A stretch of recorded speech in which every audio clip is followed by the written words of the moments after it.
Hello guys, എല്ലാവർക്കും diehard KBFC എന്ന YouTube ചാനലിന്റെ പുതിയൊരു വീഡിയോയിലേക്ക് വീണ്ടും സ്വാഗതം. സോ ഗൈസ്, അപ്പോൾ കഴിഞ്ഞ വീഡിയോയിൽ ഞാൻ പറഞ്ഞതുപോലെ തന്നെ സംഭവിച്ചു. കോച്ചിന്റെ കസാര അങ്ങനെ മണിക്കൂറുകൾക്കകം തന്നെ തെറിച്ചിരിക്കുകയാണ്. ഇന്നലെ രാത്രിയോടെ തന്നെ കോച്ച് മിക്കായൽ സ്റ്റാറെ തന്റെ നാട്ടിലേക്ക് മടങ്ങിപ്പോയി. എന്തായാലും ഇന്നലെ മടങ്ങിപ്പോകുന്നതിന് മുമ്പായി കൊച്ചി എയർപോർട്ടിൽ വെച്ച് ബ്ലാസ്റ്റേഴ്സ് ആരാധകരെ കണ്ട് അദ്ദേഹം കുറെ നേരം സംസാരിച്ചിട്ടുണ്ടായിരുന്നു. അദ്ദേഹം ഇന്നലെ പറഞ്ഞ പല പ്രധാനപ്പെട്ട കാര്യങ്ങളുമാണ് ഞാൻ ഈ ഒരു വീഡിയോയിലൂടെ നിങ്ങളോട് പറയാൻ പോകുന്നത്. ഇനി അടുത്തൊരു പ്രധാനപ്പെട്ട ഒരു ചോദ്യമാണ്, അടുത്ത ബ്ലാസ്റ്റേഴ്സ് പരിശീലകൻ ആരായിരിക്കും എന്നുള്ളത്. സോ അപ്പോൾ അതിനെപ്പറ്റി നമ്മൾ ഇന്ന് ഈ വീഡിയോയിലൂടെ ചർച്ച ചെയ്യുന്നുണ്ട്. അതുകൊണ്ട് തന്നെ വീഡിയോ എല്ലാവരും മുഴുവൻ തന്നെ കാണാൻ ശ്രമിക്കുക.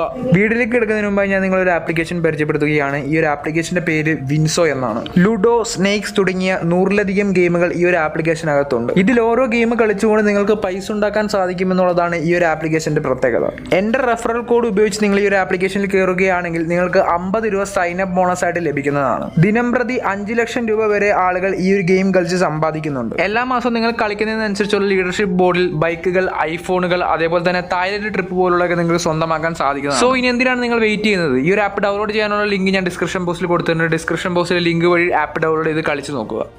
അപ്പോൾ ഗൈസ്, ഞാൻ നേരത്തെ പറഞ്ഞതുപോലെ തന്നെ ബ്ലാസ്റ്റേഴ്സ് മാനേജ്മെന്റ് ബ്ലാസ്റ്റേഴ്സ് പരിശീലകനായിരുന്ന മിക്കായൽ സ്റ്റാറിനെ ടീമിൽ നിന്ന് പുറത്താക്കിയിരിക്കുകയാണ്. സത്യം പറഞ്ഞാൽ പുറത്താക്കി എന്നല്ല പറയേണ്ടത്, ബലിയാടാക്കി എന്ന് വേണം പറയാൻ. മാനേജ്മെന്റിന്റെ മുഖം രക്ഷിക്കാൻ, ആരാധകരുടെ കണ്ണിൽ പൊടിയിടാൻ ആ ഒരു മനുഷ്യനെ ബലിയാടാക്കി എന്ന് വേണം പറയാൻ. മിക്കായൽ സ്റ്റാർ എന്ന പരിശീലകൻ ഭയങ്കര കിടിലൻ പരിശീലകൻ ആയിരുന്നു എന്നൊന്നും ഞാൻ പറയുന്നില്ല. എന്നാൽ ഇവാൻ വുക്കോമാനോവിച്ചിനെ പോലുള്ളൊരു സക്സസ്ഫുൾ ആയിട്ടുള്ള ഒരു പരിശീലകനെ പുറത്താക്കുമ്പോൾ ഒന്നില്ലെങ്കിൽ അതിനേക്കാൾ മികച്ചതോ അതിനൊപ്പം നിൽക്കുന്നതോ ആയ ഒരു പരിശീലകനെ കൊണ്ടുവരേണ്ട ചുമതല മാനേജ്മെന്റിന് തന്നെയായിരുന്നു. ഇനി കോച്ചിനെ കൊണ്ടുവന്നത് പോട്ടെ, എന്നാൽ ആ കോച്ചിനെ പറ്റിയ പ്ലേയേഴ്സിനെ കൊണ്ടുവരേണ്ടത് മാനേജ്മെന്റിന്റെ ഉത്തരവാദിത്തം തന്നെയായിരുന്നു. ഇതൊരുമാതിരി അവിയൽ ഉണ്ടാക്കാനായിട്ട് തോരനുള്ള സാധനങ്ങൾ വാങ്ങിക്കൊടുത്തിട്ട് അവിയൽ നന്നാവാത്തതിന് പാചകക്കാരനെ പുറത്താക്കുന്ന പരിപാടിയായിപ്പോയി.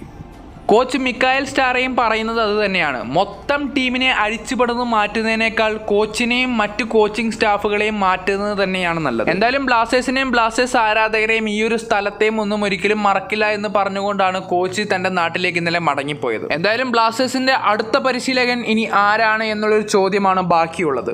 ഇവാൻ വുക്കോമാനോവിച്ചിനെ തിരിച്ചു കൊണ്ടുവരാനുള്ള പദ്ധതികൾ നടക്കുന്നുണ്ട്. അതുപോലെ തന്നെ മുൻ മുംബൈ സിറ്റി FC പരിശീലകനായ ഡെസ് ബക്കിംഗ്ഹാമുമായിട്ടുള്ള ചർച്ചകൾ നടക്കുന്നുണ്ട് എന്ന തരത്തിലുള്ള വാർത്തകളൊക്കെ ഇപ്പോൾ പുറത്തു വരുന്നുണ്ട്. എന്തായാലും റൂമറുകളുടെ കാലമാണ്, നമുക്കൊന്നും പറയാൻ സാധിക്കില്ല. അടുത്ത 2 ആഴ്ചക്കുള്ളിലേ നമുക്കൊരു പ്രോപ്പർ ആയിട്ടുള്ള ഒരു അപ്ഡേറ്റ് ഇതിനെപ്പറ്റി ലഭിക്കത്തുള്ളൂ. സോ വെയിറ്റ് ആൻഡ് വാച്ച്, എന്തായിരിക്കും നടക്കുന്നതെന്ന് നമുക്ക് കാത്തിരുന്ന് തന്നെ കാണാം. എന്തായാലും ഈ ഒരു വീഡിയോ ഞാനിവിടെ അവസാനിപ്പിക്കുകയാണ്. വീഡിയോ ഇഷ്ടപ്പെടുന്നെങ്കിൽ ലൈക്ക് ചെയ്യാനും ഷെയർ ചെയ്യാനും സബ്സ്ക്രൈബ് ചെയ്യാനും മറക്കരുത്.